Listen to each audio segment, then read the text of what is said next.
My name is Sydney Gallo, and my project is on the Angola 3. The Angola 3 are Herman Wallace, Albert Woodfox, and Robert King, who were held in solitary confinement for decades in Louisiana State Penitentiary, which is also known as Angola Prison.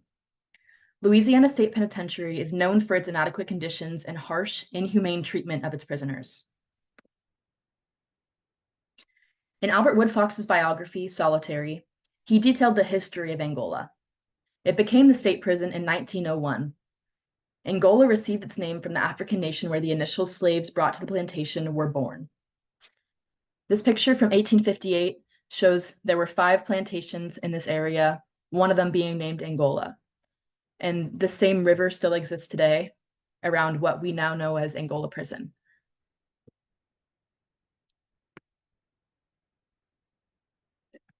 The 13th Amendment states that neither slavery nor involuntary servitude, except as a punishment for crime, whereof the parties shall have been duly convicted, shall exist within the United States.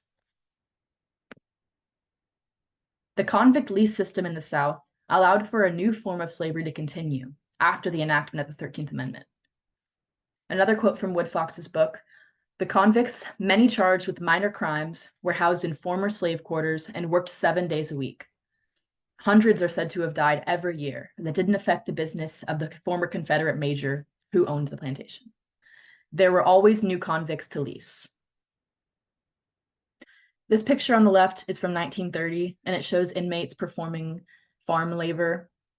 And in 2011, the inmates are still performing farm labor, supervised by a white guard. A couple more quotes from Woodfox's Solitary that describe what it was really like there. "The prison population was segregated. Most prisoners were Black. African American prisoners did 99% of the field work by hand, usually without gloves or proper footwear. The legacy of slavery was everywhere. It was in the ground under our feet and in the air we breathed, and wherever we looked."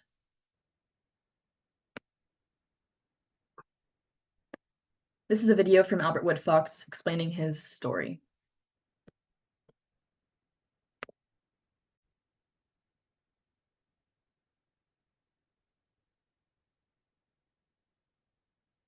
My name is Albert Woodfox, and I spent 44 years in solitary confinement in Louisiana State Penitentiary at Angola. All of this started in 1972. Myself and Herman Wallace successfully organized a Black Panther Party chapter in the prison of Angola. And Angola had been determined, I think, by the Justice Department to be the bloodiest prison in America. We decided that we would try to organize the inmates so that they could present legitimate grievances from the corruption that was going on in the prison. We immediately became targeted by the prison administration on April 17, 1972. Correctional Officer Brent Miller was killed. I was the first man locked up for investigation. An investigation that led to my solitary confinement for over 44 years. My conviction was overturned 3 different times on constitutional violations by the state of Louisiana. And each time, to prevent me from going free, the state would appeal these and was successful. As a result of being charged, a unique development of friendship and loyalty between myself, Herman Wallace, and Robert Hillary King developed. I think it gave each of us strength, faith, courage, and determination. I'm going to finish the rest of that video later, but I wanted to get into some of their story. Prior to the 1972 murder of prison guard Brent Miller, Albert Woodfox and Herman Wallace were already incarcerated at Angola for minor crimes with relatively short sentences. They started the Angola chapter of the Black Panther Party in 1971, which was only a year before Brent Miller's death. Another quote from Woodfox, "Herman and I knew why we were being charged. Prison authorities wanted to wipe out the Black Panther Party at Angola." There was no evidence in the Brent Miller case against Albert Woodfox and Herman Wallace, yet they were convicted based on witness testimony alone. Some of the prisoners who provided testimony later recanted their statements, alleging coercion by prison officials. Here's a video from Brent Miller's wife, and she describes her thoughts.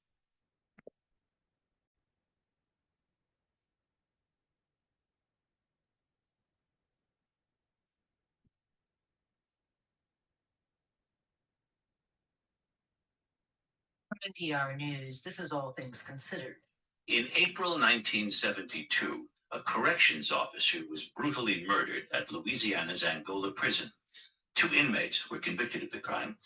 They spent 36 years in solitary confinement.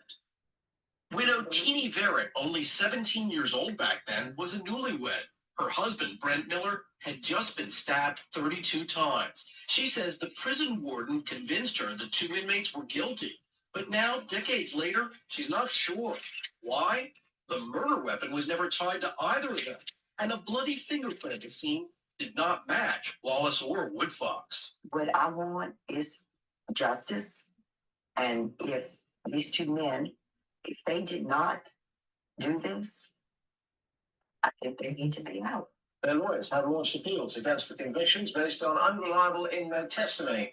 Amnesty International describes their punishment as cruel and unusual in violation of the US Constitution. I found that interesting that even Brent Miller's wife knows that the evidence was not there in the crime, and she really wants them to be released at the time when this was filmed. Moving on to Robert King. Robert King was not convicted of the same crime, but was serving time for a different offense that he was found not guilty of committing many years later. The perpetrator was described as being several years older, with a different complexion and appearance than King. King was associated with Wallace and Woodfox as a part of the Angola Three due to their activism within the prison system. He joined their chapter of the Black Panther Party in 1973. He was a part of the Black Panther chapter at Orleans Parish Prison before he came to Angola as well.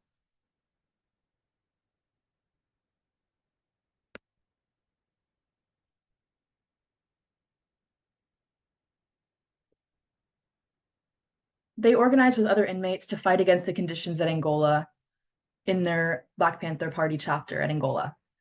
They took practical steps to educate and safeguard incarcerated individuals, including but not limited to organizing educational sessions during recreational periods that were disguised as sports activities. And during this time, they provided literary instruction and implemented security measures. The conditions that they were fighting against included, but were not limited to, dirty and unsafe food, prison rape, beatings by officers, racial slurs used by corrections officers, and much more. The Angola Three cases gained media attention because of the questions raised about the fairness of their trials, the practice of solitary confinement, and the presence of racial bias and systemic injustices within the American prison system. For years, advocates and legal teams dedicated themselves to contesting their convictions, pointing out issues such as insufficient legal representation, absence of physical evidence connecting them to the crime, and doubts about the reliability of witness testimony. They also gained media attention due to health concerns. Herman Wallace had liver cancer and did not receive adequate medical care while he was in prison. During his time in prison, Wallace advocated for better medical treatment for himself and other inmates. He argued that the conditions of his confinement, including prolonged periods in solitary confinement, contributed to the progression of his illness and hindered his access to proper medical care. The United Nations has stated that subjecting individuals to solitary confinement for more than 15 days is considered cruel, inhumane, and amounts to torture. Despite this, individuals in U.S. prisons and jails are frequently placed in solitary confinement for extended periods, ranging from weeks to months and even years. And I added a few photos down here. This shows a diagram of a typical solitary cell. It's 6 foot by 9 foot. It includes a bed, a small desk, a toilet, and a sink. And that's all. I wanted to include a timeline about each of them. So starting off with Robert King. Robert King was 30 when he was placed in solitary confinement.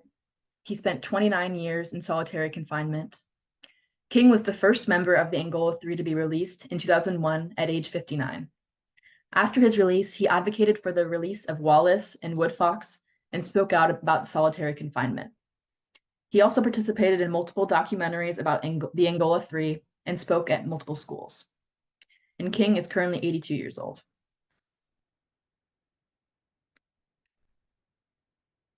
I wanted to include a short video of Robert King speaking at a university.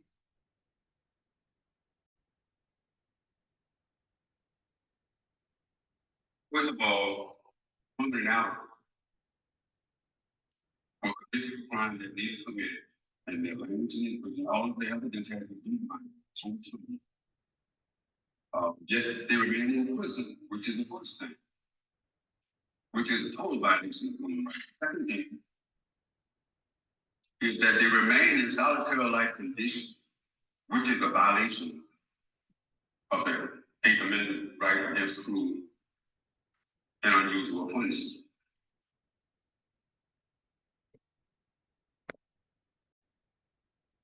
Robert King spoke at many more schools before and after this, and he shared similar information.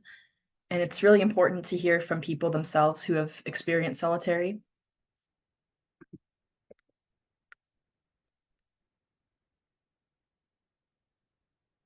Next is Albert Woodfox's timeline.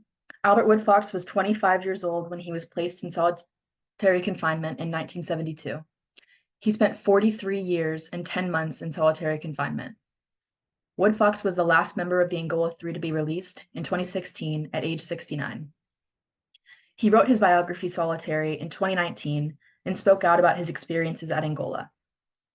He passed away in 2022 at age 75.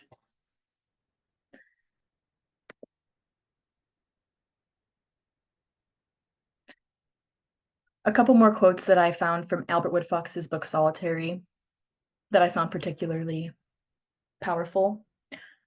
Our resistance gave us an identity. Our identity gave us strength. Our strength gave us an unbreakable will. What helped me was that I knew I wasn't a criminal anymore. I considered myself to be a political prisoner, not in the sense that I was incarcerated for a political crime, but because of a political system that had failed me terribly as an individual and a citizen in this country. There is no oversight of prosecutorial conduct in this country, even though reckless and irresponsible actions by prosecutors who are out for not for justice or truth, but only for their own careers and to win, have enormous lifelong consequences on people's lives that can never be undone.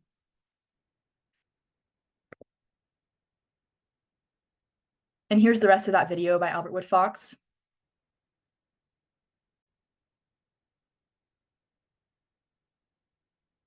On February 19th, which was also my birthday, I was released from the custody of the West Feliciana Parish Prison. Now that I'm free, I will continue to be active in the fight against the industrial prison complex in this country and around the world.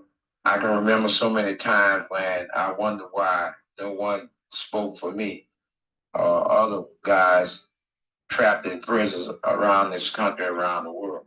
I always made a promise that if I were ever go free, that I would be a voice and that I would give hope. I will always be an advocate. Never give up hope if you're inside. And if you are a citizen of this country or a citizen of the world, you have to stop ignoring what is going on in the prison systems throughout the world, especially in the United States of America. There's always been a question as to whether or not support groups make a difference, or whether or not organizing, protesting, trying to expose the illegal activities of the state in the name of the people made a difference. Had it not been for the organizing of the International Coalition of Free the Angle Tree and Amnesty International, then I may not be sitting here and being with you in spirit, if not physically.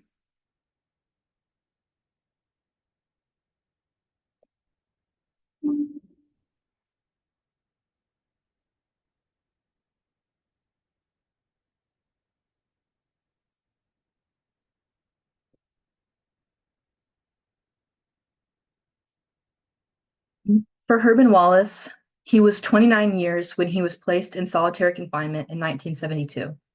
He spent 41 years in solitary confinement. During his time incarcerated, he communicated with artist and activist Jackie Summel and helped create a documentary and an art project titled The Solitary Gardens. He was the second member of the Angola Three to be released in 2013 at age 70. Unfortunately, he passed away in 2013 at age 70, only 3 days after his release, due to his medical concerns about his liver cancer that was not treated while he was in prison.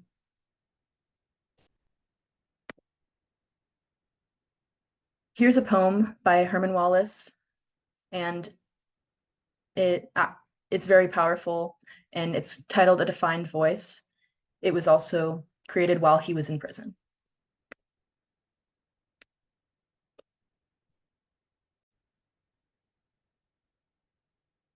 If death is the realm of freedom, then through death I escape to freedom, which is a quote by Fran Fanon. The title of this poem is A Defined Voice. They removed my whistle from general population to maximum security. I gain a voice. They removed my voice from maximum security to administrative segregation. My voice gave hope. They removed my voice from administrative segregation to solitary confinement. My voice became vibration for unity. They removed my voice from solitary confinement to the supermax of Camp J. And now they wish to destroy me. The louder my voice, the deeper they bury me. I said, the louder my voice, the deeper they bury me. We all live a person, the wall, the consciousness, Herman Wallace, Anglo Street. I really think it's so powerful to hear him speak his poem himself. And this was recorded while he was in solitary confinement.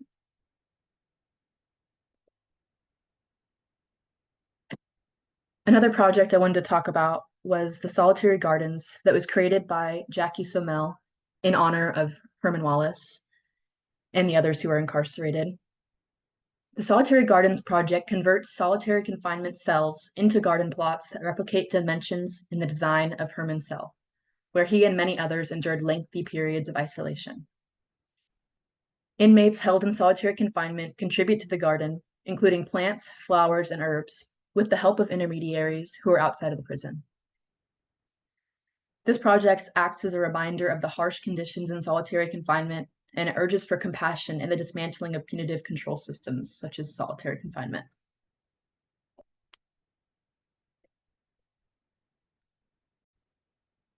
I urge anyone listening to go to the Solitary Gardens Project website. It describes why they created it and has a lot of really cool information. I'm going to play this video by Jackie Sommel explaining why she created the Solitary Gardens.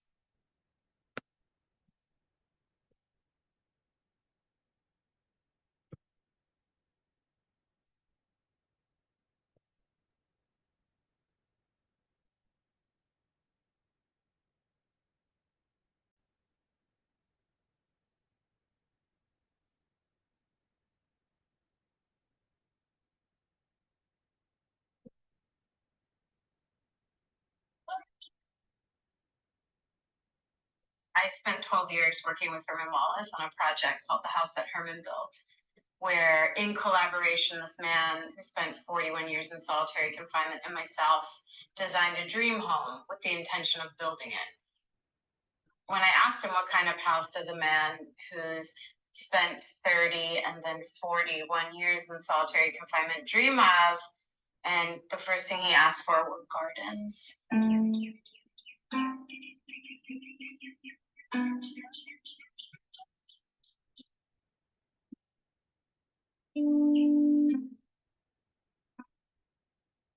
Herman's history is very complex. He was wrongfully convicted Black Panther political prisoner who spent 4 decades in solitary.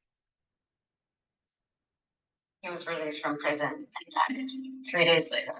And so, in a lot of ways, to continue Herman's legacy, I need to grow things, hope, and possibility and promise. That's the birth speech. How you doing? Hello. How was that bus ride? Oh, yeah, I'm coming. This is y'all. What's this? What does it look like? If you stand back, what does this look like? A prison cell. Oh, yeah. These garden beds are the same size and blueprint as traditional solitary cells. This is the desk. This would be the bed where these guys are standing. Right back here is the toilet. So sometimes folks are kept in solitary confinement in a cell that's this big for, how old are you guys? 14. 11. So sometimes they're kept in these cells for 9, 10, 11, 12, 14 years.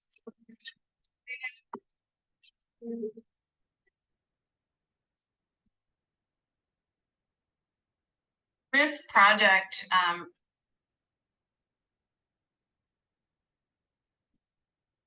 requires us to write, to have these written exchanges with folks who are in solitary confinement, who design this garden bed.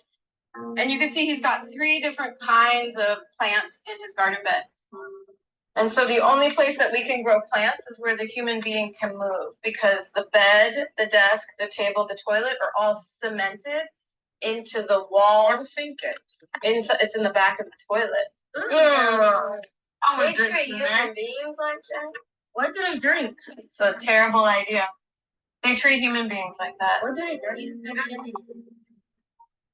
And the idea that there's like 80,000, 200,000 men, women, and children who are kept in indefinite solitary confinement in the colonized United States, which means a minimum of 23 hours a day during a cage.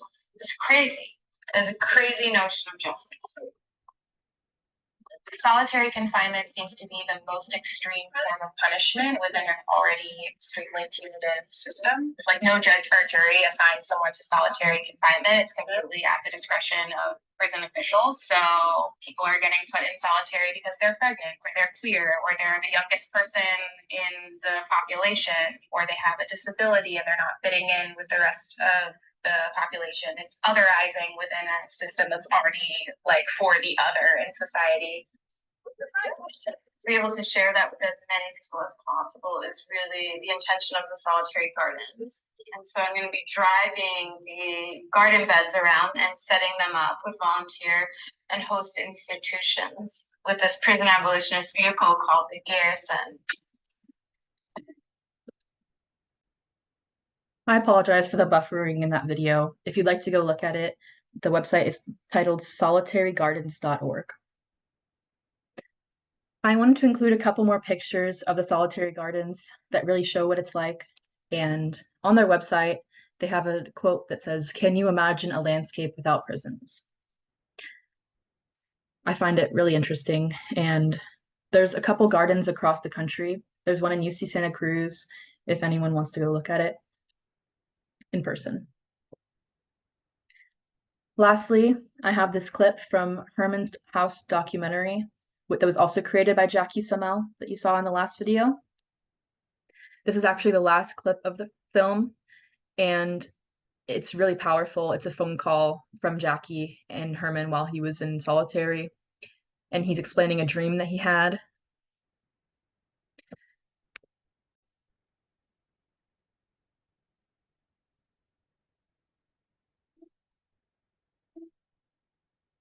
I've had a dream where I got to Sunday. There's a whole lot of people out there. And you ain't gonna believe it, but I was dancing my way out. I was doing the tennis ball. I was doing all kind of crazy shit, you know. And people were just laughing and clapping and shit, until I walked out that gate. And I remember that dream. And I turned around, and I looked. And where all the brothers were in the window waving. Trying to split nine, Definitely. Well, man, really was, it's so real, you know. I can feel it even now, talking about that.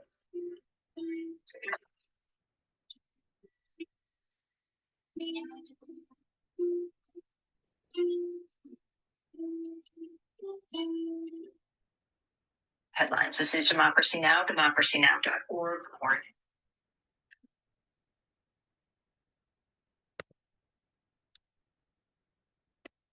So even though so much progress has been made and all three of the Angola 3 were released, there are still more than 80,000 individuals comprising men, women, and children that remain in solitary confinement within U.S. prisons, as reported by the Bureau of Justice Statistics.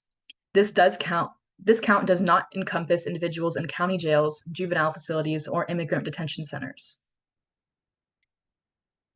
I wanted to add this pie chart that shows the racial population of people who are placed in solitary confinement, and it's overwhelmingly Black individuals. And I just really wanted to note that it's so important to educate ourselves about this horrific incidents that are still in place today. And there's so much more information to learn about solitary confinement. And if you want to look at any of these references that I placed, I really recommend it. Thank you so much for listening.